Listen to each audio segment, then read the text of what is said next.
Allah Subhanahu wa taala mengistimewakan di ayat ini waktu subuh dibandingkan dengan waktu-waktu lainnya. Semua waktu salat dan ibadahnya memiliki keistimewaan, tapi subuh memiliki kelebihan dibanding yang lainnya. Allah berfirman, "Aqimis salata liduluki syamsi ila ghasaqil laili wa qur'anal fajr. Inna qur'anal fajr kana mashhuda."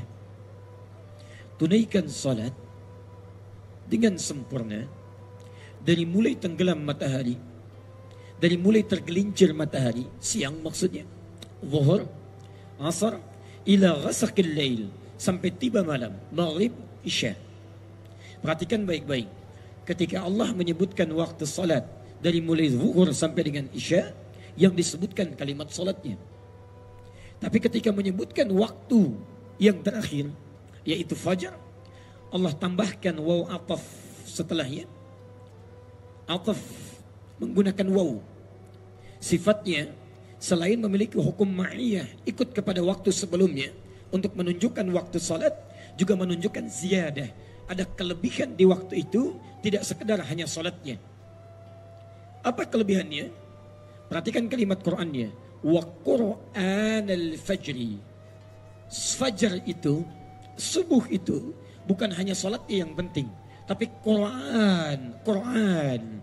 Dalam Al-Quran ada kalimat menggunakan alif lam. Al-Quran ada tidak menggunakan alif lam. Quran.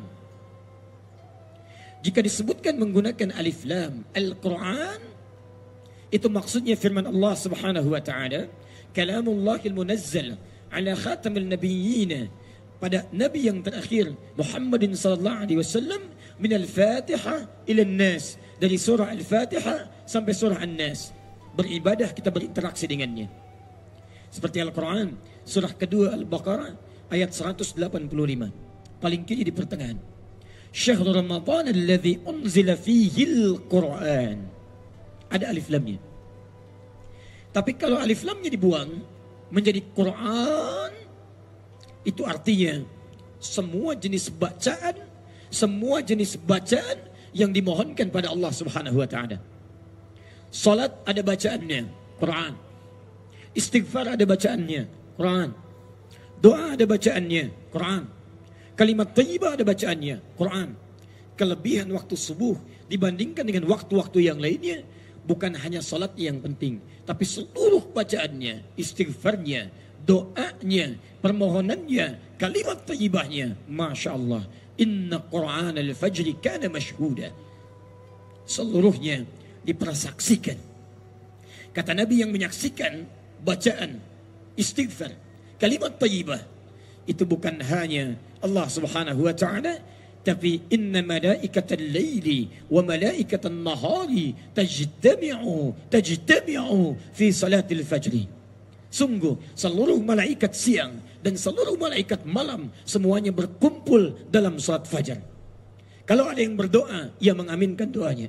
Kalau yang beristighfar, maka mohonkan ampunan pada Allah Subhanahu wa taala. Kalau ada yang berzikir, diikuti zikirnya. Kalau ada yang salat, dipersaksikan salatnya.